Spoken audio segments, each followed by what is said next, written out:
Adversity, bring it. The struggle, I welcome it. Snooze on life, never there. I am Dave Regina, and this is the No Snooze Podcast. Come on.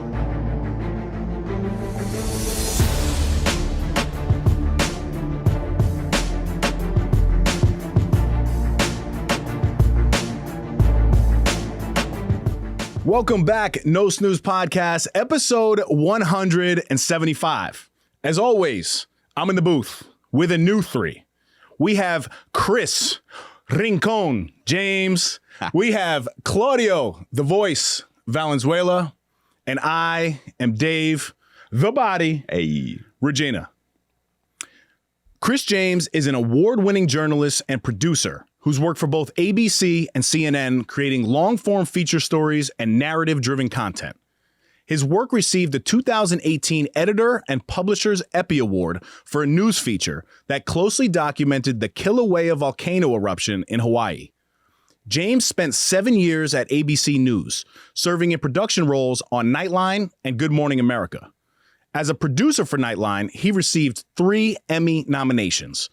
Some of his most notable work includes over 70 hours filming and conducting interviews inside New York City's Rikers Island jail as co-producer of Diane Sawyer's A Hidden America, which garnered over 50 million views on YouTube. His most recent work includes producing 2 new series for Apple TV. Messi's World Cup, The Rise of a Legend, which is a 4-episode docuseries about Lionel Messi, and The Dynasty, a 10-episode docuseries about the New England Patriots and the rise of legendary Tom Brady. Chris James, welcome to the podcast, my brother. So happy to be here. Yeah. So listen, man, we got to be transparent and tell everybody kind of how that nickname came about. Yeah. Right. So it all started on vacation. It did. And ironically, we were in Rincon, Puerto Rico, and we had a wonderful time. We met on the beach. Fast forward, I think from that moment, we spent every waking moment on the vacation. By the way, though, you forget, we actually met at the airport at 4 a.m. You're right. Yeah. So we landed. Oh, we took a car together. Yeah, we landed at the airport. I thought that this was a regular airport. You get there, there's a line of cabs. You get in one, you get to your Airbnb. I get there, I have no idea how I'm going to leave. So I saw you, or I think I found a driver, and he said, oh, we're waiting on 2 other people. So I was like, all right, cool. So I get in the car, and then you walked in. Bernie was the driver. Bernie, yes, I remember Bernie. Yeah. So we met in Bernie's car at 4 a.m., like really exhausted. Yes. And I think, we just started talking, and then we didn't exchange numbers or anything. It was just like, yes, see you when I see you. And then the next day we saw each other on the beach. On the beach. Yeah. And I remember before I knew your last name, I saved you in my phone as Chris Rincon. I love that. So that's how it came, man. Listen, I mean, I know this stuff about you, but this is an impressive bio. Thank you. How does it feel when somebody reads that back to you? Well, this is the first time I've ever had that experience, but it makes me feel proud. I've been really blessed in my career. I've had incredible opportunities, and I've always wanted to tell people stories. It's something that I've really been passionate about since a young age. Mm-hmm. I've always been really curious. I've always been really, just inspired by people's real stories. Right. So the fact that I get to do that for a living is something that I don't take for granted. Yeah, dude. Very impressive. And I can't wait to dive all over the place here. I'd be remiss, though, if we don't talk about the day of recording. Happens to be the final day of January. I've been doing Dry January. And before I started, I connected with Chris, or maybe I had just started it or something. Yeah, you posted saying I'm thinking about doing it, and then I was really on board with it. Yes. Yeah. So for me at first, and I was open about this too. Like there was this social anxiety piece to not drinking, and my mom's been sober 5+ years. I literally shout her out every episode because she's a hero to me, and I'm so proud of her. But at first, I really didn't feel any difference. But I think over the course of the month, I was looking at a before and after picture. It's alarming. Seriously. Yeah. And I think I didn't realize, I never drank every day. Right. Ever. But on the weekends, your boy could put down a couple, as you know. And I think if you were to add that up, even if you have 7 drinks in one night on a Saturday, that's basically 1 drink a day. Yeah. So limiting all those drinks, I think from a physical standpoint, definitely has been great. But from a mental clarity piece, I wake up in the morning and I'm a little bit more just aware and clear. And there's something to be said about waking up on a Sunday morning at 6 a.m. and just being alert. You did something even more incredible as we were talking, and I want you to share kind of how you got to that journey. You were a big proponent of Dry January. You started it last year, and then you basically went the full year not drinking with no plans to really do so. Can you talk about that and I guess the benefits of Dry January and how it got you to here? Yeah, absolutely. So in 2022, I actually did Dry January as well. However, I only lasted the first 21 days. So I had a good friend's birthday party on the 21st of January, 2022. And at that party, I was like, you know what? Screw it. I did 21 days. Great. And I started drinking again. And I'm the same as you. I've never been somebody that drank every day. I've never been somebody that felt like I had a serious problem with drinking in the ways that I've seen other people have problems. Right. So I think I just told myself, well, this is normal. You know, you go out on the weekend and you get drunk, or you sometimes you don't even get drunk, but you have like 4 drinks. Easy. And the next morning you wake up and you do feel that. Even if it's not like you're nauseous and you're really hungover, you do feel that level of like, I personally, like I get headaches. So I would get like a little bit of a headache in the morning after having like, let's say 3 to 4 drinks. Which I think I just kind of accepted as, well, that happens. That's life. Yeah, and it lasts for a couple hours, and then it eventually goes away. Goes away. Like, oh, it's fine. Whatever. And I would like maybe take some Excedrin extra strength. Shout out to Excedrin. I kept that company in business because I always had it because I never knew when I was going to get a headache. So that's one example. So that was 2022. At the end of the year, I went away to Australia. So I was there for 3 weeks. And I just, was a glutton. I was eating, drinking, having fun, just having a blast. But I got back and I said, I'm doing Dry January for real this time. So I started it, and it was hard at first, especially because of the social situations like you were talking about. In 2022, it was still kind of COVID-y, so we weren't going out as much. 2023, I was back to my regular social life. I'm outside. Yeah, well, I was outside big time. And I like to, I'm an extrovert. I like to go out. I like to be with my friends. I like to go to events. So it was the first time I was really going to events, not drinking. And the first times you do it, it's really weird. You're like, yeah, it's weird. Just like, why? Like something feels off. Yes. Because we've been programmed in our heads. Event, party, whatever it is, celebration, drink, concert, drink. So the same thing happened. I on the 21st of January, I had a really close friend's birthday, and it was a brunch. It was like the same birthday? Same friends, yeah. So that's gonna happen every year now. Exactly. So, but this is 2023 now. Yeah. So I went, didn't drink, but then that night, this is actually kind of crazy. I won tickets on Sirius XM to go to a Drake show. And you know how big of a Drake fan I am. Yeah. So it's at the Apollo Theater in Harlem. It was incredible. That's fire. So I walk in, there's a huge premium open bar at a concert. They're serving, Grey Goose, whatever you want. And I was with my husband and I looked at him and I was like, listen, like, come on, we have to drink. I mean, like, this is crazy. Like, let's have one night off. He's like, listen, we said we were going to do it. We said we were going to do the month. Let's do the month. So I was like, it was like a 3-minute period of me thinking, God, what? Like, this is weird. What's going on? Then I went to the bar, ordered a Diet Coke with lime, and I had the best night of my life. And that was such a turning point for me because I realized, oh yeah, like this is a great concert. I don't need to have alcohol to enjoy myself at a concert. But it's a weird thing where we start to, in our brains, think that we need this thing to have fun. So that was a turning point where I thought to myself, oh, like, I feel like I'm onto something here. This is really interesting. And I started getting really curious about it. I started reading books about alcohol. I listened to the Andrew Huberman podcast, which is like the GOAT. Yeah. Which that was like a game changer listening. Is there a specific one? Yeah. So if you just Google, Andrew Huberman alcohol, he has I think it's almost 2-hour long podcast about the effects of alcohol. And it's things that truly I've never heard in my life. Poison, literally. It's literally poison. And it's like, and listen, I get it. It's like drinking is really fun, but when you realize what it does to you, it's pretty unbelievable. Like what we've all accepted as normal, right, as a society. So I just said to myself, all right, listen, like, let me do another month. So that's how it started. I was like, let me just try another month. And that's when I started to really see huge benefits. After a month. After the month.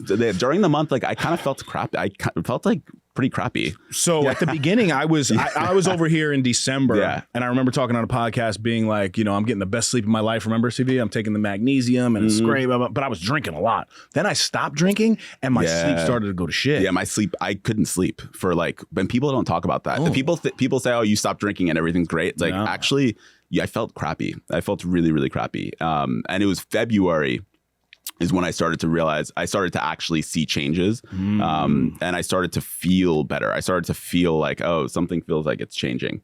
I got to do dry February. Listen, but also the other thing I told myself is I'm not going to put a label on it. I'm not going to put a time stamp on it, but I am going to challenge myself to a month. Right. That's the one thing that I will do. And then at the end of February, I was like, all right, let me try March. And in March, I went to Trinidad. So it was the first like real kind of vacation. Is that like Carnival? Well, no, actually, it wasn't a vacation. It was my granddad's funeral. He was 101 years old.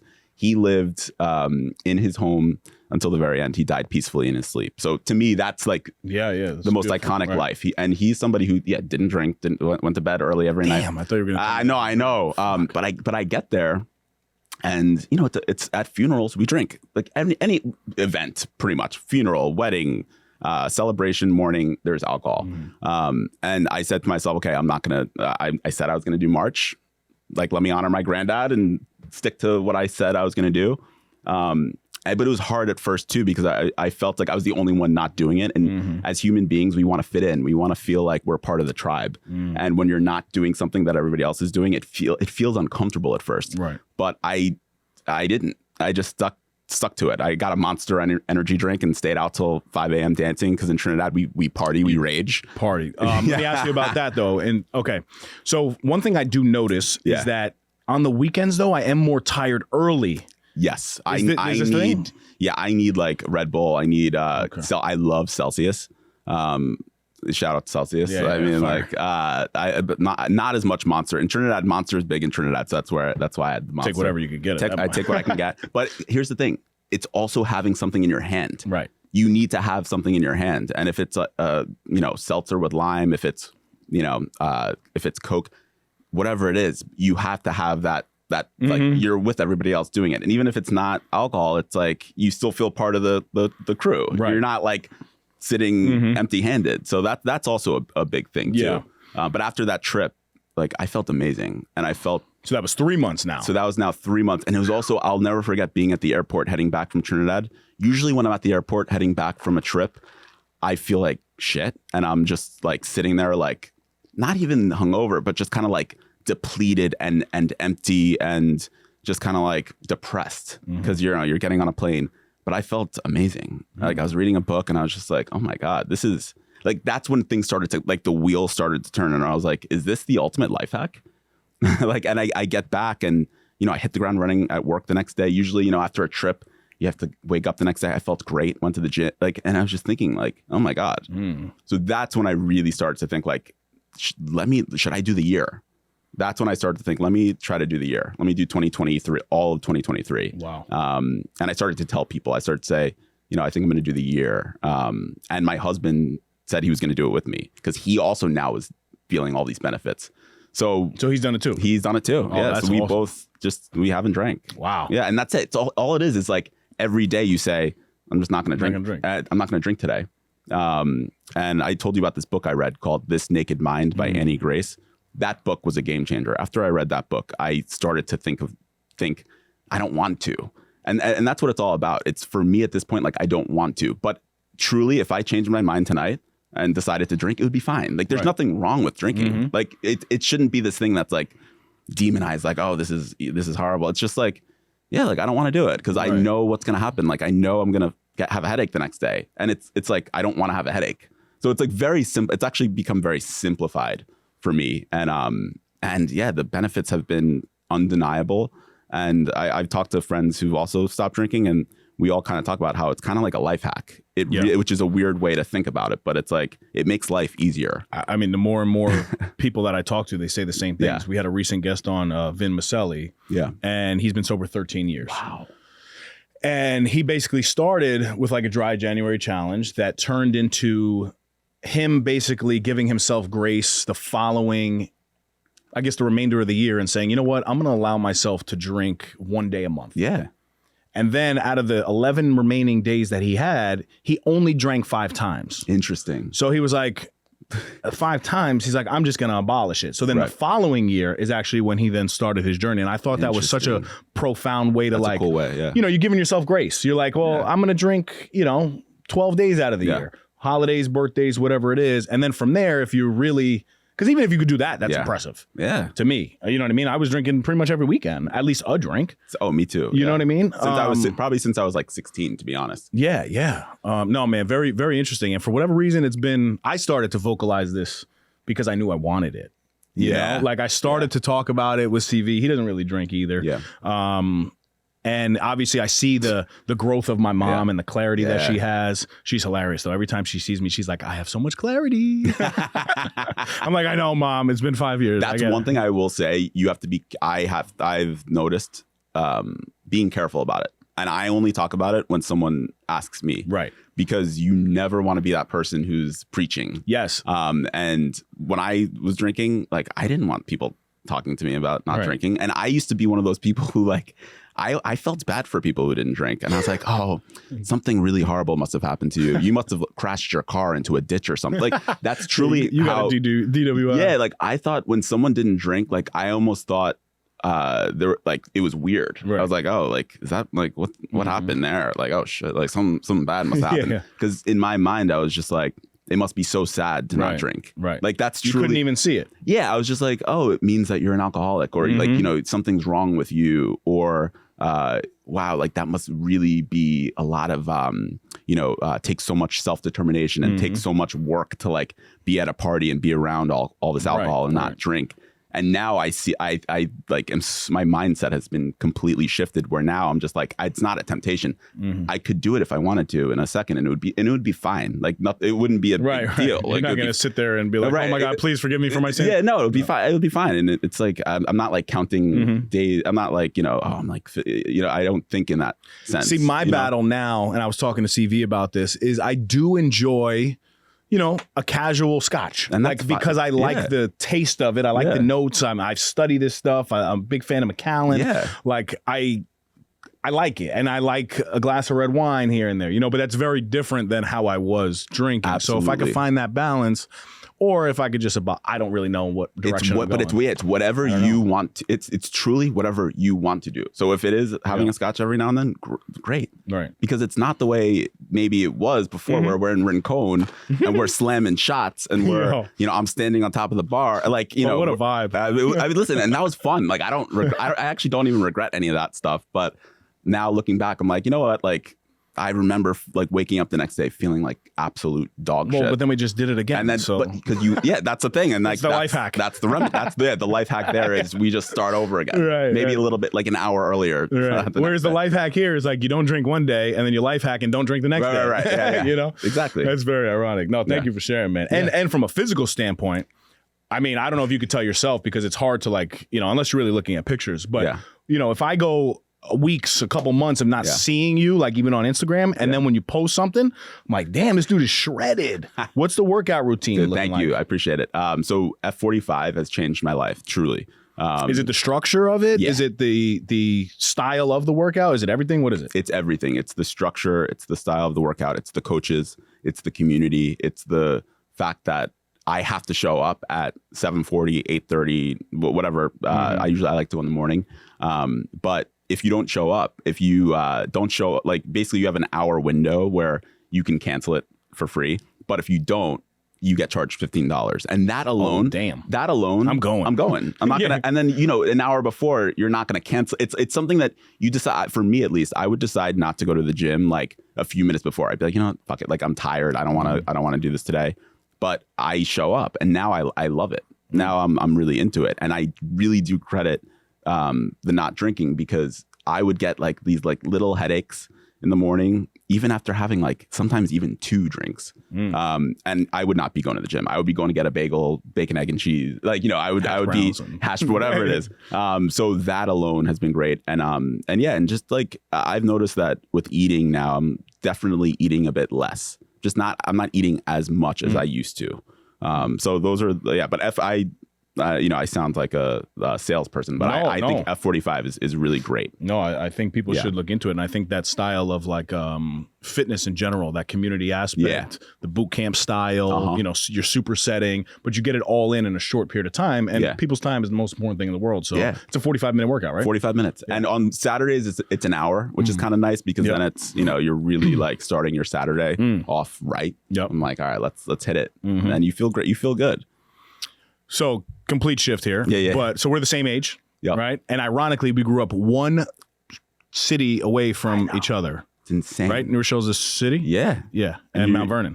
Literally. Next door. So next door. Yeah. Same age. We're months apart. It's insane. So I grew up Mount Vernon, New York. You're New Rochelle, New York. Yep. What was like the family environment growing up? Tell me a little bit about I had an incredible childhood. So my parents both worked in healthcare. My mom's a nurse. My dad worked. He still works in radiology. So he's an X-ray tech, and he's the CAT scan tech. So married? So they split up last year, but they were married for about 34 years. And yeah, growing up, I mean, I had a really I had a really good community as well around me. I had great friends. I was given a lot of support. I had an amazing babysitter. My mom was out the door to work at 7 a.m. My dad was out to work really early too. So I had a babysitter who was there for me every step of the way. She actually lives in Mount Vernon. Shout out to her, Elise. She's like a second mother to me. So I always felt very supported. And I was the oldest of 3 boys. So I have 2 younger brothers who were amazing. And I think growing up with siblings, you learn from a young age, like how to share. You learn how to just interact with other people. So it's like I remember when I was 5 years old, my youngest brother was born. It's like I have that memory of like meeting him for the first time. Right. So I'm grateful for all that. And I grew up going to Catholic school in Larchmont, Saint John and Paul School. I used to play them in basketball. Yeah, SJP. I was St. Peter and Paul. Oh wow! So I was on the basketball team. I sucked. So I probably didn't get much time. I know. And it was funny because I was like the only black kid. We were like truly the only black family. My mom's white, my dad's black, but it was like a very predominantly white school. So people would always be like, "Oh, I bet you're really good at basketball, huh?" And I'm like, actually, not so much. But yeah, it was but I did have a great experience there for kindergarten through 8th grade. And then I went to Iona Prep, 9th grade and 10th grade. Did not have a great experience there. And then transferred to New Rochelle High School for 11th grade and 12th grade, which I absolutely loved. And so I had a growing up in New Rochelle is like, and just Westchester County and it's you have access to so much and you're so close to the city. And you have it's a great place to grow up. So I feel grateful for a lot of that. I'm so interested, man, with this proximity. It's crazy now that I'm actually, it's just hitting me for some reason. Like, that was so close. I know. I can't even believe it. I bet we were at the same house party or something. Oh, there had to be something. Something at some point. We have our ACE Summit coming up. Action cultivates excellence. It's a men's personal and professional development summit. It's a 3-day experience, February 16th to 18th, New Paltz, New York, and we're inviting 25 men who are looking to level up their lives. We'll be doing guided cold plunges, leadership training, breath work, group workouts, expert-led workshops, and a keynote from the Yankee legend, Joe Girardi. There's something to be said about surrounding yourself with 25 like-minded men. This is about building a community, fellowship, and a brotherhood. So whether you're looking to grow in business, your fitness, your relationships, or simply develop new lifestyle habits, this retreat is for you. It doesn't matter if you've made mistakes in the past or you haven't been able to commit, or you're telling yourself you're not worthy. Let me tell you this. This is a new year. 2024, you are worthy. You're supposed to be here. Remember, the best investment you can make is in yourself. We all have a thought of what being a man in today's society is. And yes, it's a strong provider and a protector, but real strength lies in vulnerability. We're looking to bridge the gap between masculinity and vulnerability and bring out the absolute best in each and every one of you. acesanctuary.com for tickets. We will see you there. So you shared that you have a husband, openly gay. Yeah, of course. Now, was this a challenge growing up? And the reason why I ask is, so one of my roommates in college ended up coming out after college. Yeah. And I remember when I found out, and this is one of my best friends even to this day. There's distance between us just because of the geographical locations, but he'll always be a brother to me. So I remember calling him and being like, yo, man, I just want to apologize to you. And he said, for what? And I said, I did whatever to make you not comfortable enough to come out to me as your roommate in college. And he said, Dave, I was a basketball player. I'm from down south. There was no way that I was coming out in college. Like, he had to move and like start a whole new life, and he's living his best life now. But to me, that's a really, it's hard to think about. Because you must battle for him, you know, for such a long period of time, wanting to be your true self and not being able to do that. When did you come out, and how did you, I guess, get comfortable with that space? Yeah. And it's funny because I just said I had a great childhood, and I did. But then I also think about the reality that I knew that I was different. I knew that I was different from, you know, my friends, the other boys. Question for you. Yeah. Were you born this way? Yeah. I absolutely believe you're born this way. My boy. Yeah. He said. Shout out Lady Gaga. He basically said to me, Dave, who would choose this? Well, you know what I mean? Like, who would choose this when it's going completely against what the societal norm is? 100%. I think now we're getting much better in society. 100%. Which is a blessing. Thank God. And, you know, I know people have their views and stuff, but people deserve to be happy. Yeah. And whether who cares? You know, the only thing I will say, and this is a controversial topic, but as a father now and having a 3.5-year-old girl, I'm not, I do think that anybody should step into what they're comfortable with. But like, for me as a grown man now at 34 to just say, oh, I identify as a woman and I have what I have, and I go into a women's bathroom, that's the only piece for me that I'm not really comfortable with because of my daughter. Right. The good thing is, I think that is so rare. 100%. I think when people are in terms of the trans issue, when people are trans, that is something that also born this way. Right. They've known their whole lives that they're in the wrong body. They're born in the wrong body. And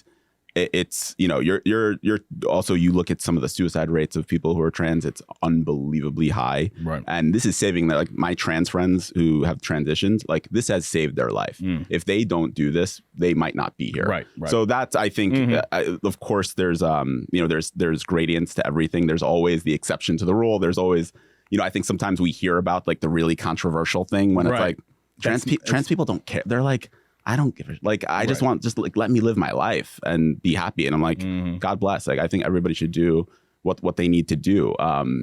But back to, for my story, like I knew, I for sure knew as a kid. Like, I remember I went to go see Titanic with my mom. So that was like my favorite movie. Yeah, it's an incredible movie. But I went, it was like 1997, I believe. So I was like 7. Yeah. And I remember afterwards, because there was like that scene where, you know, Kate Winslet she's like naked. Rose. Yeah. Well, no, I was like, but I remember afterwards, my mom was like, oh, she asked me a question about like, oh, did you think she was like something about her, and I was thinking like I was looking at Leo. Like, I remember that. But then I also had like crushes on girls, relationships with girls, and like infatuations and stuff like that through high school. And I just was really, your mind is powerful. So I was able to say to myself, like, don't like, this is going away. Like, just don't address it. Don't think about it. And don't give it any sort of oxygen. And I didn't really at all. Like, I never had any sort of like, you know, hookups with guys or it was even like came close to that really. And then even going into college, like, I didn't come out until after college. And I think about that sometimes and I feel sad. Like, why didn't I feel comfortable enough to be who I really am? And I think large part of that was internalized homophobia. So growing up, that's the one thing, like growing up when we grew up, like in the early 2000s, like it was incredibly homophobic. It was like any negative thing in the world that's gay. Any weak, like just anything like abnormal was you're being gay. And that language permeates your entire psyche. And you think to yourself, I don't want to be like that. Like, I don't want to be gay. So that's how I always felt. I was like, I do not want to be gay. And I'm not going to give this feeling that I have any sort of oxygen. But then you can only do that for so long. So year after year, it started to kind of like build more. And then, I completely stopped any sort of relationships with girls because I didn't want to be lying to them. And there were some, I had a couple of relationships that went away, and I really cared about the girls, but I also knew like I'm not. This isn't not a romantic partnership. Yeah, exactly. Right. So after college is when I finally came out. And actually, speaking of alcohol, I kind of had a moment where I realized, oh, I'm using alcohol to like kind of like numb some of these feelings that I have. And I was just partying a lot, like 21 years old. I was going out like every night to like bars, wherever. And realizing, oh, I'm not being truthful to who I am. And that's when I fully decided, okay, like I'm going to come out, started telling my friends, started telling my family. And then my life changed. Like I just felt like this huge boulder lifted off of me. Wow. And it was transformative. It was really incredible. And my whole life got better when I started to be honest about who I was. And then I think back, I'm like, why didn't I do that earlier? Yeah. That's why I look at some of these, I look at Gen Z now and I'm like, it's so awesome that they feel comfortable enough to be who they really are at a young age. Well, I think people like yourself paved the way, because in the way we grew up, it wasn't normal. So being able to step into that, I literally was thinking about you. I'm like, this dude really has a PhD in overcoming adversity. Like, I can't imagine. No, seriously, like I can't imagine. And same thing to my boy, living that way and not being able to really be your true authentic self, and then stepping into that space and being like, you know what? F that. Yeah. This is who I am. Let me ask you this. Was at any point, did anybody who was close to you cut you off? Because I think for people, and correct me if I'm wrong, you almost think that like, your whole life is going to change and people aren't going to talk to you. And like my boy, he literally asked me, he's like, you don't care? I'm like, my brother. Yeah. I love you. Yeah. I don't care what you do. Like, you don't know. That doesn't matter to me. Yeah. You love him for who he is. Yeah. That's the thing. Who he is gay. So you have to, I mean, I didn't have anybody, cut me off at all. But yeah. And I think maybe if there were some people who I didn't hang out with as much, then like, that's fine. Right. I mean, it is what like, and also we don't know who's fighting their own battles out there. And I'm a big believer that the people who are really homophobic are secretly, internally battling their own demons, and potentially, we hate in others what we hate in ourselves. And I really do think that that some people who aren't secure with themselves, or they don't, they hate that they have maybe some same-sex attraction, will actually be the most outspoken about it. So it's like you're actually telling on yourself when you're when you're being homophobic or whatever. So no, I've been definitely really lucky with the people in my life. No, man, I'm grateful for you sharing sharing the journey with us, and kudos to you, man, for being able to. And by the way, this can happen at any age too. Right. Oh, 100%. I know people who in their 30s and their 40s have come out. Married men who make that adjust. I don't know. What's the word? A life. Well, I think it's not an adjustment, but like, well, here's the thing. The adjustment is being open about who they really are. Right. And if you're not, the bottom line is like secrets are what kind of kill us. And it's like, we don't know how long we have on this planet. We don't know what's going to happen tomorrow. Just be honest about who you are, and it'll all be better. It really will. As cliche as that sounds, it will. Dealing with secrets really that can eat away at you. The year 2001, right? Yeah. We had 9/11. Yeah. You were talking off air before, and now we're going to transition to how you kind of got into TV. Yeah. Tell us about when you were listening to Elvis Duran. Yep. And I just think it's super. So I actually listened every single day in high school to Elvis Duran in the morning show. I think we all did. I mean, who didn't? And I literally my car ride wasn't the same. I know. If I didn't listen to Elvis Duran. Yeah. So you obviously have a personal relationship with Elvis now, just being in the same world. But tell us about that moment for you. Yeah. So, I mean, I just to give everybody a little context, there's a bumper sticker with the Z100 New York sign on it. So I was commenting on it. So back in, so when 9/11 happened, I was 11. And I was, at school, like we all were, and seventh-ish grade. Yeah, it was about seventh grade. Yeah.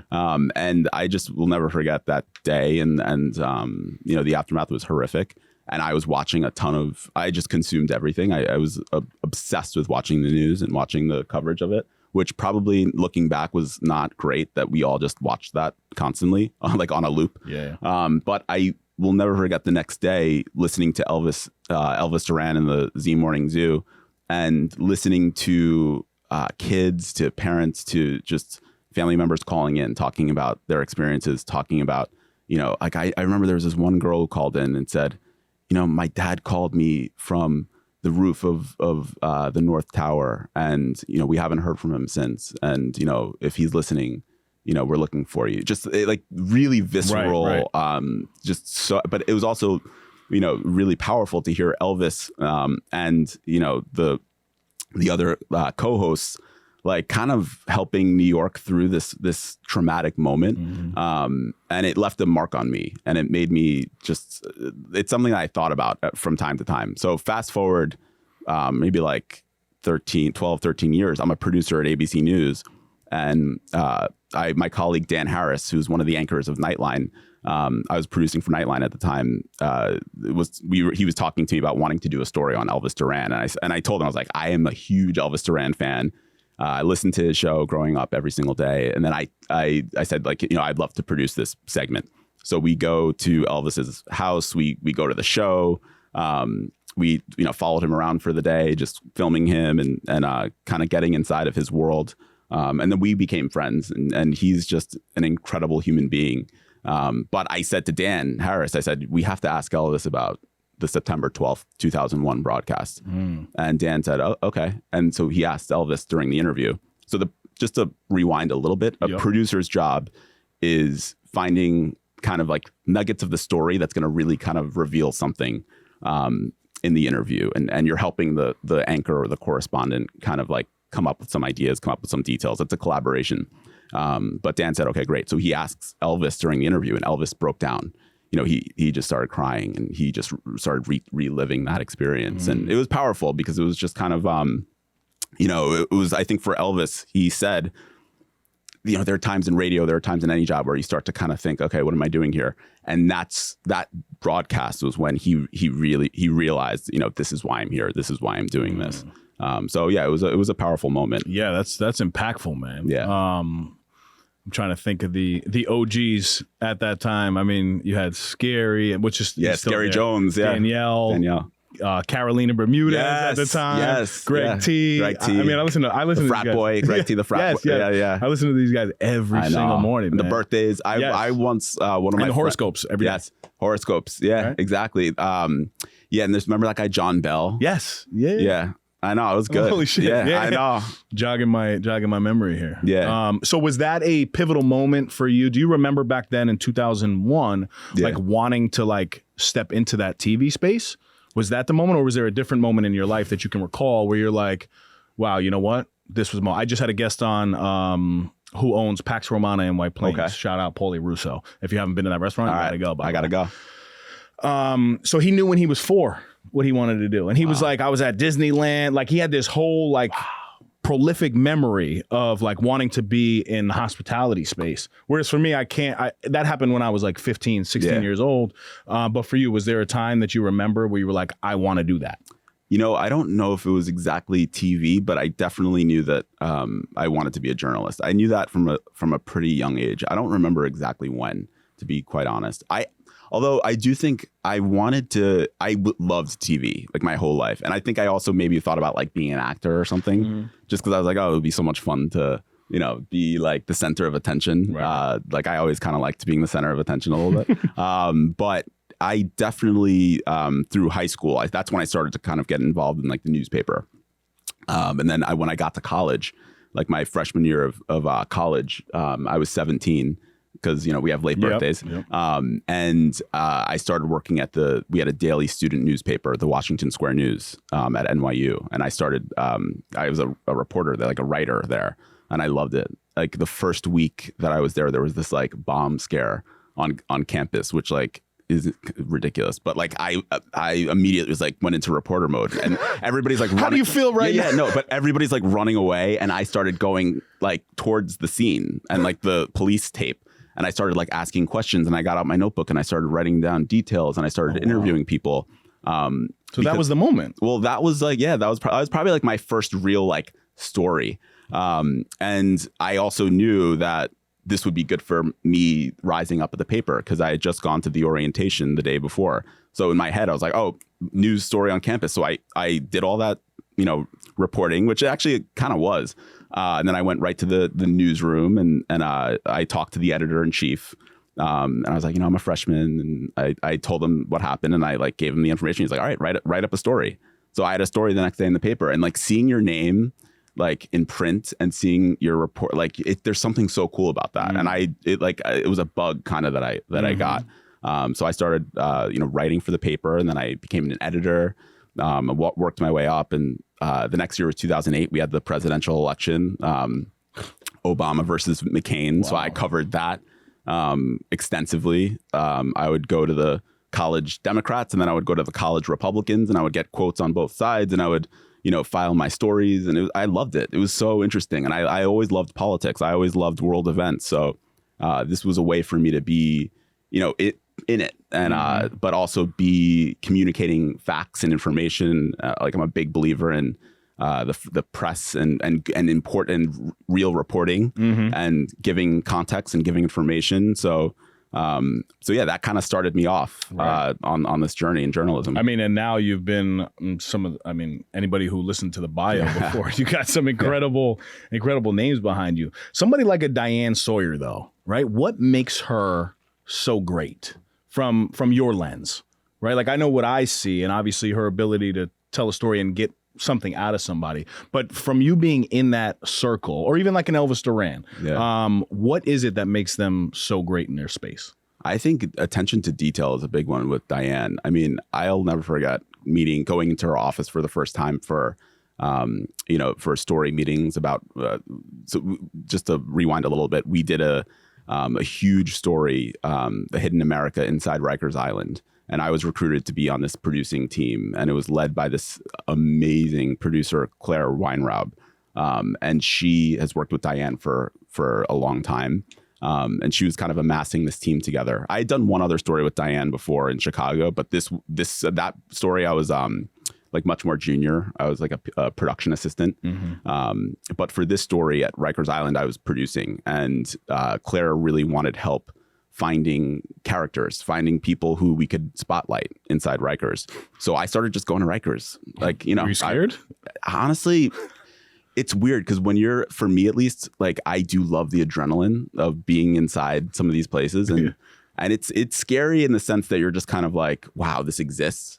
But I didn't feel personally scared. Also, we have, there are people with us. We're not just like on our own. Although I did narrowly avoid getting splashed. I don't know if you know what that means. What's that? It's when, so we were doing a lot of reporting inside the solitary confinement area. So it's when the inmates like piss into their, and they shove it into the door and throw it inside. And literally I was filming and it like narrowly. Oh. Yeah. So that was gross. But I have to say, I also met like incredible people inside Rikers. There were, we followed these corrections officers who have really difficult jobs, and they try to, they want to treat these inmates with respect. Some of them do that job better than others. But then I met some inmates who this one guy I'll never forget. His name is Talon Murphy. His nickname is Bam Bam. And I was just kind of chatting with lots of different people, and I met him, and I just thought, I immediately went back to Claire, and I was like, his story is incredible. His sister was killed in gang violence in Harlem. She was like a really up and coming basketball star, and he had a really fascinating story. So we ended up following him for a while. And yeah, it was heartbreaking because then he ended up getting charged, and he's now in prison. But it was really like working with Diane was incredible because I saw her attention to detail and just the way she every single fact needs to be checked. And she asks such fascinating questions, and just sitting in her office, you just get that, like, you feel the presence and you feel like you're with somebody who's at the top of their game. And for so long. And there's a reason why she's who she is. It's because she works harder than just about anybody else. To the interview piece now, right? Yeah. I mean, I get the feeling here when I'm able to, when I know certain stories and I'm able to ask challenging questions, right? But when you're in the thick of the moment, right? The Orlando Pulse nightclub shooting. Yeah. Las Vegas you covered too with the hotel mass shooting, right? the Route 91 country music festival. Right. Okay. So these are impactful moments. Yeah. And now you go in during the actual height of this scene and this moment, and you talk to people who are living it in that moment. What does that feel like for you? And what's the hardest part about that? Because that cannot be easy. Yeah, Pulse. I'll go back to Pulse. That was 2016. And I'll never, ever forget that story because the night before, I was out at a gay bar until 4 a.m. with my friends, having a blast. So I get home at 4:30. Where were you? In New York? I was in Williamsburg. I was in Brooklyn. So I was at this. Out. Yeah, I was at a bar until 4. So I get home at 4:30, shit faced. Go to bed. And then at 7 a.m. I get woken up from my executive producer, who I see her name on the phone, and I'm like, what's going on? It's Sunday morning. And she was like, hey, I need you to go to Orlando. Like now, you need to get on a plane right now. And I was just like, kind of I was hungover, and I was like, wait, what? Why? What? I didn't know what was going on. She was like, 50 people have just been murdered at a gay bar. You need to go. We need you on the ground there. So it's my stomach just sank, and I just thought, oh my God, A, this is on a human level horrific. B, this is my community that has been targeted. And C, oh shit, I gotta get to Orlando. So yeah, it was just, I remember being on the plane, you're so excited for the doors to, you just want to get off the plane. That was the first and only time that I've ever been can we be delayed? I don't want to do this. I don't want to go meet, these family, because we interviewed family members. We interviewed people who were this one woman who we interviewed, who I'm still in touch with. She actually just texted me this morning and invited me to her wedding. Wow. Which I hopefully can go. She's incredible. Her name's Tiara. And she was there with her cousin at Pulse nightclub. That's the thing. So it wasn't just gay people, gay men. It was all different types of people, because all people love gay bars because they're fun. Mm-hmm. And she was there with her 18-year-old cousin who had been shot. And she was literally laying in the bathroom stall with all these dead bodies. And the gunman came in kind of looking to see who else was there, who else he could kill. And she had her eyes wide open to basically pretend that she was dead, and looked at the gunman in the face as he scanned through to see who else he could kill. And he didn't kill her, but she was over the dead body of her cousin. So we interviewed her right afterwards, and she showed us the shirt that she had which had bullet holes all in it. So I still remember the smell of her shirt because it was covered in blood. It was so horrific. And I was with Juju Chang, who's an incredible anchor at ABC News, and we just sobbed. And yeah, you have moments like that doing journalism where you see the worst, you see some of the best aspects of humanity, mm-hmm. and you see some of the worst, and you see just what people just also the resilience that people have, and their ability to tell their story, because telling your story is powerful. So the worst thing in the world can happen, and we as journalists get sent there, and we're meeting people kind of at the lowest moment in their life, like when you lose a child to gun violence, for example. But if you can tell the world about your loved one, that's powerful. That person's memory will live on, and there is a sense of catharsis in that. And it's a real privilege to be able to do that. But it's also intense because you're kind of taking on that emotion, and you know, it's heartbreaking. But I do think it's important. It's important to bear witness to events that are happening in history, and it's important to get those stories out for people to see. Yeah, man. I mean, what you guys do is you're front line. You know, it's front line, whether you're in front of the camera, behind the camera, writing the story, whatever it is. And also you're providing a story to the world. Yeah. But I'm sitting here thinking about like the level of compassion and empathy you have to have in that moment, but also like, I'm here to get this job done. Right. And that has to be there's got to be a real, I don't know. I mean, just the relationship between those two seems very difficult. And then you see, like, even in war, what's going on now. Like, I mean, then journalists get caught up in a lot of this stuff, and now they become hostages, right? Yeah. Prisoners of war, basically, just off of trying to tell a story. Do you ever get fearful of stuff like that? Yeah. So the work I've been doing recently, it's less kind of conflict based. In 2021, I was working at CNN after ABC. I covered the Vegas shooting when I was at CNN, and I did a few more stories that were really intense. And I just decided, okay, I'm going to take a break. I'm going to leave TV news. Was that because of the depth of the emotions behind stuff too? Or? A bit. Yeah, that was part of it. I will never forget, I met with the director of the Patriots documentary that I ended up working on as a producer in June of 2021. And it was right around the time of that condo collapse in Surfside, Florida, in Miami, where... Oh my God. Yeah, it was horrible. I remember that. And I nice remember, condo too, and it just collapsed. Yeah, it collapsed. Yes. And like, you know, it's horrific. Right. And I remember seeing it, reading about it, and thinking to myself, I don't want to go there. I don't want to cover the story. I don't want to interview these survivors. I don't want to interview these family members who've lost loved ones. I don't want to go. And in that moment, I also realized, like, well, that's not necessarily how a reporter should be thinking. So maybe it is time for me to move on. Maybe it is time for me to do something different. So I met with Matt, the director, and I said, you know, I'm really ready to get into documentaries. I'd rather tell the story of the Surfside, you know, condo collapse like years later when we've had a little bit more time to reflect. I don't necessarily want to be on the scene anymore for breaking news. So that was kind of a decision that I came to in 2021, and yeah, I worked on the Patriots documentary series for about 1.5 years, and it was really great because it's a different type of storytelling, right? And there's so much out there. There's so much.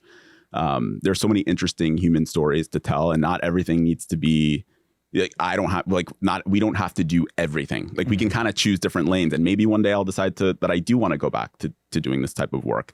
But I think for me in that moment, I needed to a little bit of a break. Right. Yeah. I guess I want to touch on the business side of things. When you're leaving a job, like it was ABC first, right? Yeah. ABC from 2011 through 2017. Yep. And then CNN after that. You still maintain very good relationships, right? Yeah. Okay. Yeah. So what's the tactic and strategy for somebody in business who's just looking to, you know, get that next opportunity, next job? How did you navigate that? Those are two incredible companies that you're working for, and to be able to maintain, you know, a good relationship with both of them even years later, there's something to be said about obviously how you handled that. So just in business in general, what are some of the tactics that you've kind of implemented along the way as you transition jobs? Planning. So I'm not impulsive. Like I can be impulsive, like with things in life. Like I change my mind all the time. But when it comes to your job and, you know, your livelihood, you have to think. You have to plan in advance. So you can't just decide, oh, I'm up. I am a firm believer. You never ever quit a job before you have something lined up, because you don't know what's going to happen next. And I'm freelancing now, so. I had a 2-month period this summer where I didn't have a job lined up, and that was like a really insecure feeling for me. It was like, oh my God, am I gonna ever make money again? But you have to remember that the most important thing is your integrity, is also your reputation. So if people see you as somebody who's just kind of a flake, like that's not going to be good for, your next opportunity. So when I left ABC News, I knew for probably like 8 months that I wanted something different. And I was under a contract too. So I was trying to like time it out in the right way. And then the CNN opportunity came up. So I took that. And then at the end of my CNN experience where I thought, okay, I'm in 2021, I was like, okay, I'm ready to do something different.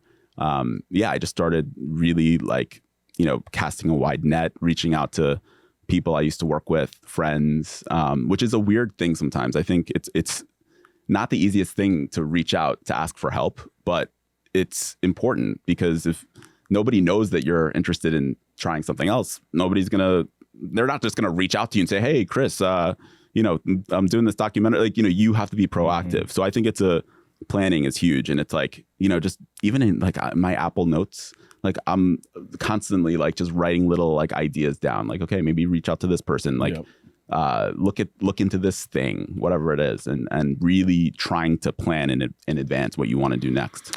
And I want to believe, at least 9 times out of 10, if not 10 times out of 10, people who genuinely care for you, if you're working for them in their organization and you get a better job opportunity and you've been a great employee and a great friend along the way, they're going to want to support you. You know, like I know for me, we have turnover all the time and, we get a lot of even good young part-timers, but this is not their full-time job. And, we got to send them on their way. We've had commissioners who have gotten different opportunities and we just send them on their way and wish them the best. So I think there's a level of fear, unnecessary fear behind that. But the reality is if you're working inside a good organization, the majority of the time, people are going to support your growth as an individual. And I think that's an important message, obviously, for everybody to understand who's trying to transition somewhere.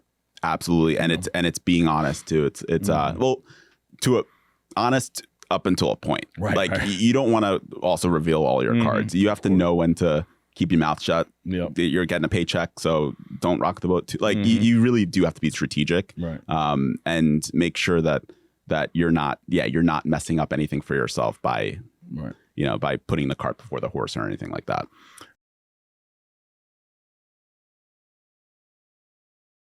Are you looking to elevate your brand with captivating visuals and immersive sound? Look no further than the home of the No Snooze podcast, Kai Visions Productions, your go-to destination for cutting-edge audio and video production. At Kai Visions, we don't just create content, we create experiences that leave a lasting impact. From podcasts, YouTube variety shows, sleek corporate videos, to attention-grabbing promotional campaigns, our team of experts is dedicated to turning your vision into reality. Choose Kai Visions for a production experience like no other. It's time to make your brand known. Contact us today at kaivisions@gmail.com or find us on Instagram at Kai Visions. Kai Visions Productions, where audiovisual excellence meets innovation. Now, back to the Epi. I got to ask in terms of Tom Brady. So you've had direct contact while you were shooting The Dynasty with Tom, right? Yep. Give me something about him on a personal level. I was just really impressed by his his work ethic. I mean, it is unbelievable when you think about somebody who was the 199th pick in the draft in the year 2000 and was the 4th string quarterback. What he was able to do, it's truly mind-blowing and inspiring for anybody on a human level. And to me, what it says is it's all about the level of work that you put in. Right. This was a kid who loved going to practice. Like, what kid loves going to practice? Mm-hmm. But he would tell his dad, like, take me back out. Like, let's hit the, I want to keep throwing the ball. I always want to perfect the spiral. He's just so dedicated to all aspects of training. And some of the things that are very unsexy. Like, I don't think people want to continue just like those drills and running. But everybody we interviewed just talked about how he would be at the Patriots facility at all hours. Sometimes he would sleep there. 4 a.m. Yeah, I mean, just it's really incredible. And yeah, I mean, I learned a lot just actually kind of studying him and telling his story and being a part of the team. And I got to meet his parents, who are unbelievable, and his sister Nancy, and Tom himself. Like, he shook everybody's hand. In the crew, he was seemed like a really genuine guy, and I was really impressed by him. That's awesome. It's awesome to hear. Did you guys interview Rodney Harris at all? Rodney Harrison. I absolutely loved him. So Rodney Harrison, he told one of the best Tom Brady stories I think I've ever heard in terms of depicting Tom's work ethic.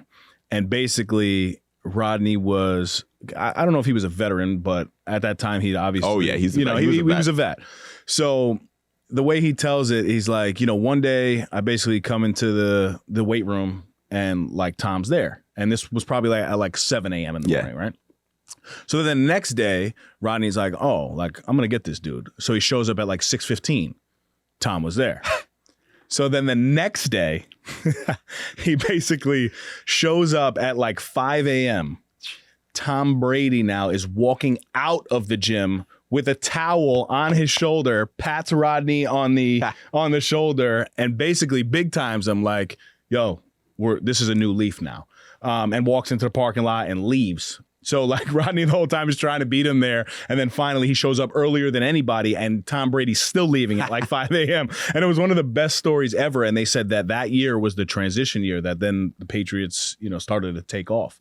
But what an incredible journey. I mean, and then Belichick, did you work with Belichick as well? Yeah. So so basically as a producer, my job was reading tons of books about Belichick, about the team. I got to kind of study Belichick, and his favorite book is The Art of War.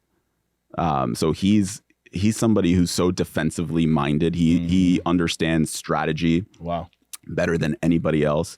And you also see his story too. He's another one who was really, I think he was kind of undervalued for a long time. After the 1999 season, he left the Jets. And a lot of people were kind of like, good riddance. Right. Belichick, whatever. And look at him now. I mean, he's the greatest. The GOAT. Yeah. So it's just kind of like, it's amazing how, him and Tom actually kind of had that parallel track in a sense of people kind of undervaluing them, like not necessarily seeing their full potential. And look who had the last laugh. We're going to switch to relationship stuff. Yeah. We were talking off air, and you met your husband in a very intentional time in your life. We kind of were speaking, and you got all the 20s out of you, all the fun stuff that needed to be done. That was all done. How do you now in your marriage show up and remain intentional? What's the foundation for you guys for a successful marriage? I think friendship and genuine love of being around each other is huge. And at the end of the day, he's the person that I want to spend the most time with, just period. So it makes life so much easier when, that person is actually, your life partner, your spouse, because we're in it together.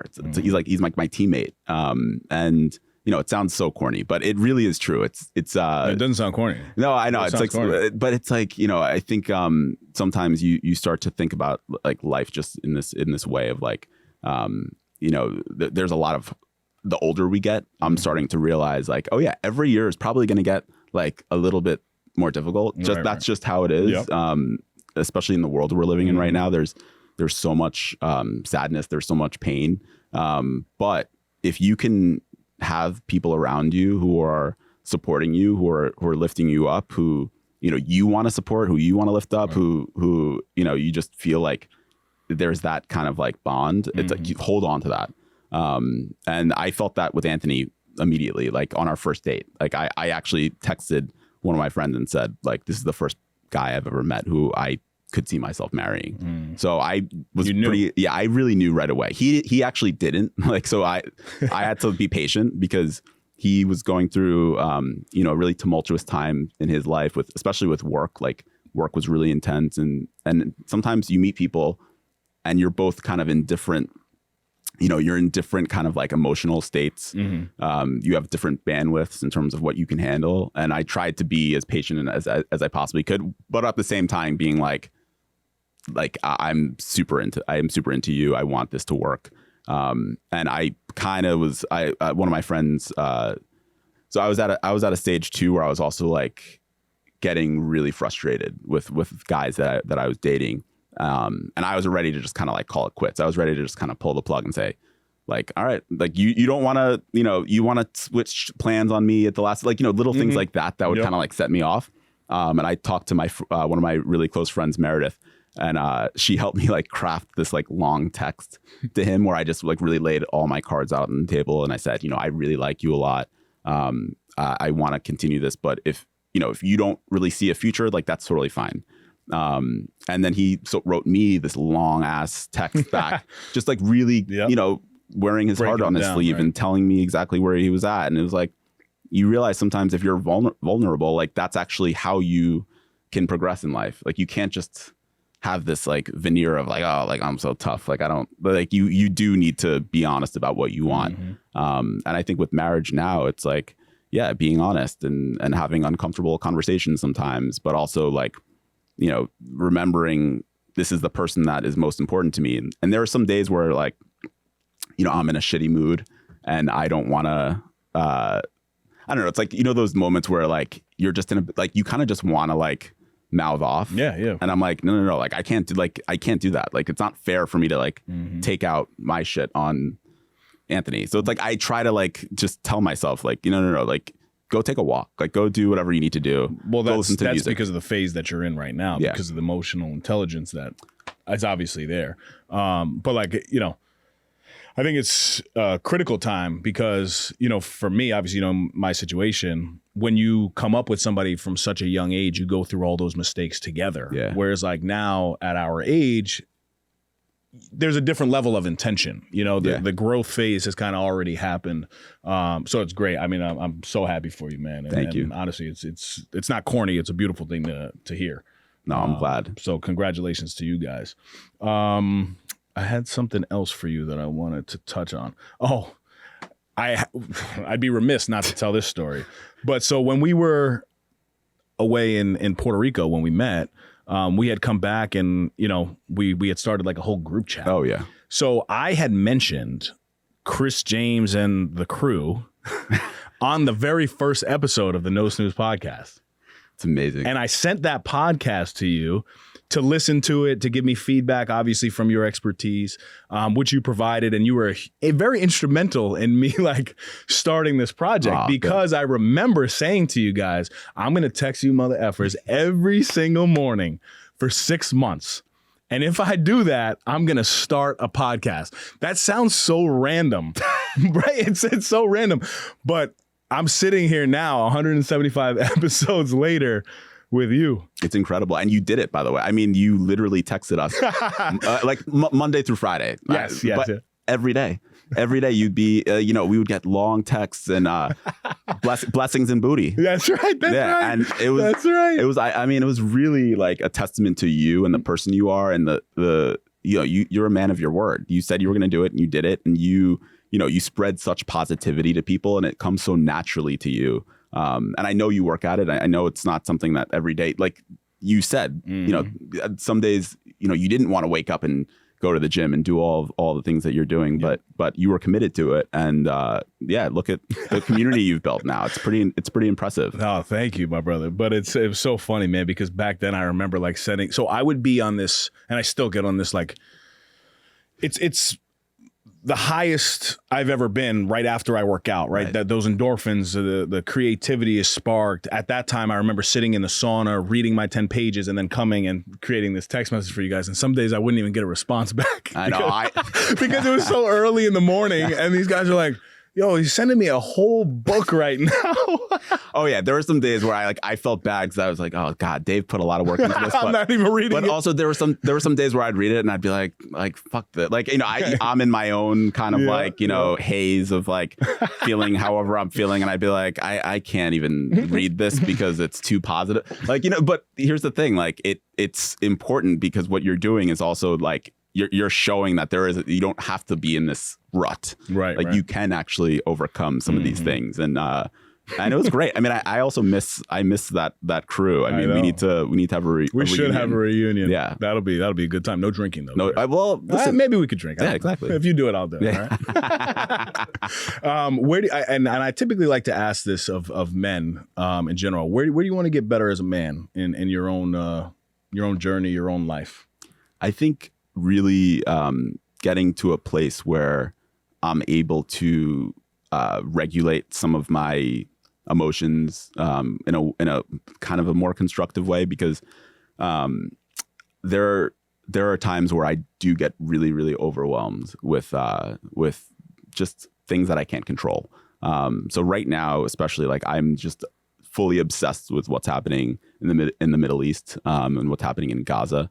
And like this morning, I read this New Yorker article about an emergency room physician who went to go volunteer in Gaza for 2 weeks, and just, talking about just the horror that she's seeing. And it literally impacts me on such a deep level. And I want to figure out, okay, how do I channel this sadness and this, rage over injustice that I'm seeing? How do I channel that in an appropriate way, in a way that's actually going to make some meaningful change? And I also feel like it's for me, at least, I get really, like I have like mild ADHD. Sometimes it's more severe, actually. And recently I've been really struggling with it, where I just want to consume everything. And I'm like looking in a million different directions. And it's like, no. Like, the only way to really kind of make any sort of progress is to be strategic, is to kind of like take things one step at a time. And I don't know, I would love to like really get to a point where I feel like I'm making more of a meaningful change in the world, and helping to at least kind of like in my own mind get to a place where I feel like I'm doing that in a kind of more specific way, as opposed to just like taking all the things in and feeling a bit hopeless, because I've really I've been struggling with that a little bit recently, just feeling kind of like pessimistic in a way that I haven't before. And I'm usually such an optimistic person, but it's easy to kind of get defeated by things that you see happening that you don't have control over. So that's something that like I'm really thinking about a lot, and I'm hoping to do more to regulate that. Yeah, no, I mean, I hear what you're saying, but I struggle with that, because I almost, and you might not like this, but very strategically, I almost turn a blind eye to world issues, because I feel like, one, I have so many issues that are going on in my own personal life on a selfish level. But then also I feel like even at home, like, and home being like our states and our country, and even on a local level, we have so many issues that are going on. And like, I struggle with like almost being like, you can't help everybody. Like, we have to take care. We got a lot of shit going on here. Yep. But also when you see what's going on from a humanity level, you're like, how can you turn a blind eye to it? I think with Gaza specifically, the reason why it's impacted me on such a deep level is because I know that my tax dollars are literally paying for the bombs that are being dropped on hospitals and refugee camps. And I'm not okay with that. So that's why, for me personally, like this issue, because like, my elected officials, it is an issue, right? Yeah, my elected officials that I'm voting for, like, so that's where I'm just kind of like, okay, I need to channel this in a productive way, and I don't necessarily know how to do it yet. And now, do you think you will do it? Sorry to cut you off, but do you think you'll do it through a like a media outlet? Like, is that what you're? I don't. Maybe I can really start to, because I have been posting a lot. I've been, like I was at a protest this past weekend where I was doing photography, which I love photography, because I think that you can really tell stories in pictures.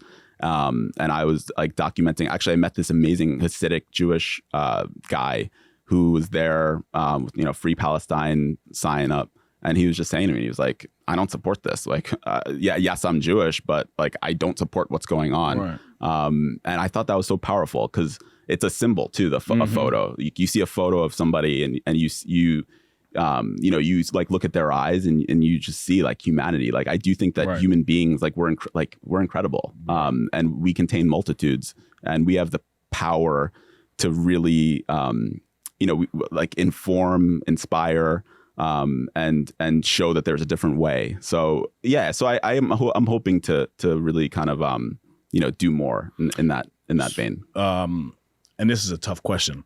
How do you respond to people who say that the media's job is to portray like negativity and to spark argument and spark debate, which to a level I'm sure it is.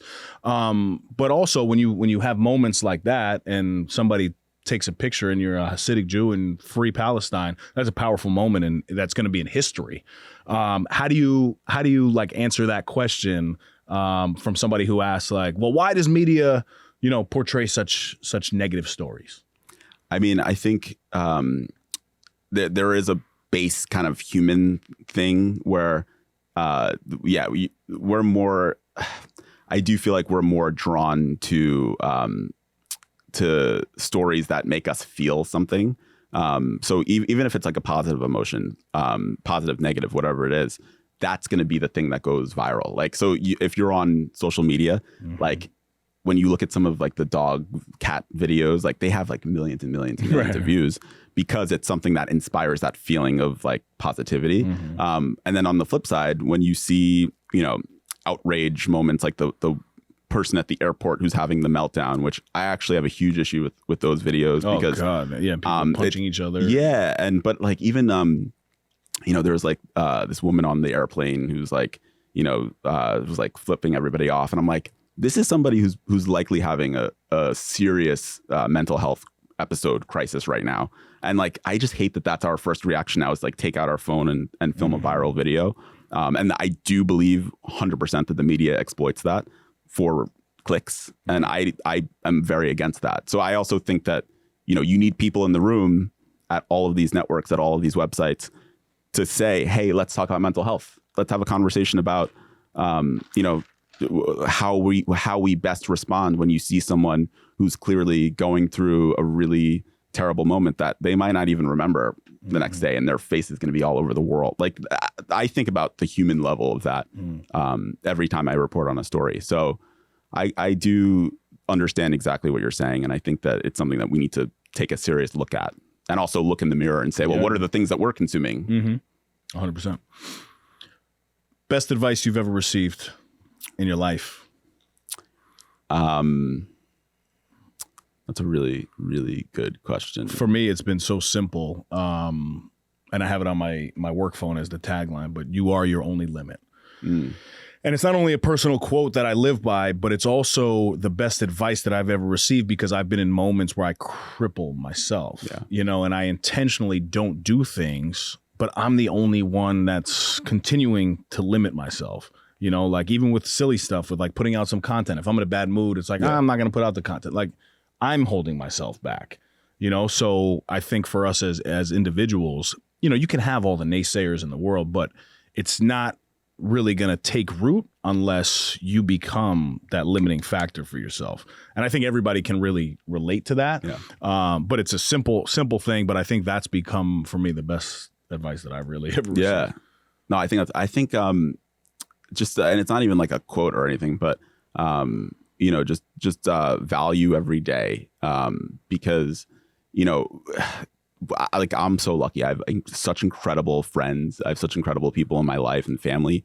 And I do love life. I love living life. I love doing things. And on days where, you're kind of just like, I don't want to go do this thing. Like, do the thing. Go get up, go out, go see go just do a small thing for somebody. Even if it's like sending a text message, like, or picking up the phone and calling a friend that you haven't talked to in a long time. Like, just really valuing like all of the things that we have, because it's a lot. Like we're so lucky. Even if like, we're sitting here being able to talk, we're sitting, in New York or wherever it's just think about all of the great things that we have and just really valuing every single day, because we don't know when our last day is going to be. We don't know. And it's like, you really just don't sweat the small stuff. That's a great quote. Great book. Yeah. Oh, is it a book? You haven't read it? No. Oh, my brother, you got to read it. Okay. All right. It's, I mean, the best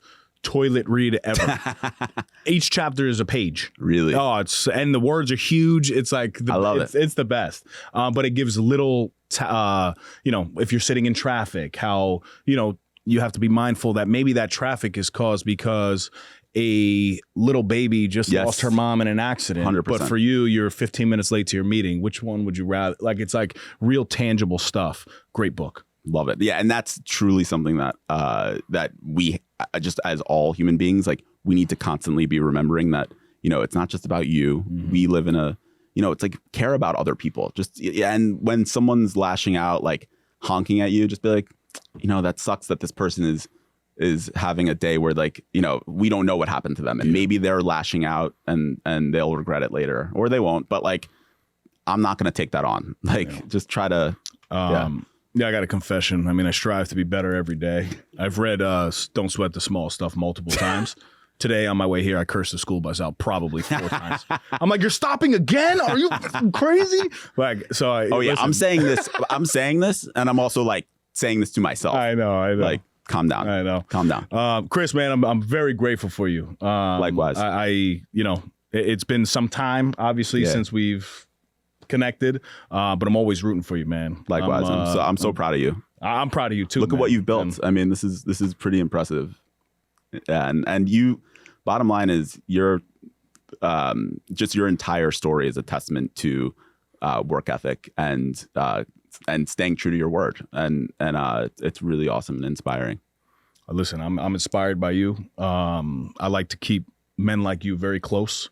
I'm very intentional about, the men that I keep in my life. And I want to just continue to further this friendship and this relationship. 100%. If there's anything I can ever do for you to help, please just never hesitate to reach out. Appreciate it. Let everybody know where they can connect with you, Chris James. Yeah. So I'm on Instagram at Yo Chris James. I'm looking right here. So Instagram is where I'm probably the most active. I mean, I'm always happy to chat. I love being able to just kind of like, just be honest about life and talk about what's going on. And I don't judge anybody. So I mean, feel free to reach out. I will say, I'm happy you cut your hair. Yeah, I liked the phase. I liked it. But this is clean. Yeah, I can relate too, because I grew my hair out. Yeah, and like, people were telling me that's not it. That's not it. It was funny. A vibe though, no, but it's not this is so much more like clean and professional. Yeah, you know what I'm saying? Like, I liked the long hair for a little while, but as soon as I cut it, I thought I was gonna miss it, and I didn't. So, well, how could you miss like taking care of it? All right? It's horrible. I know.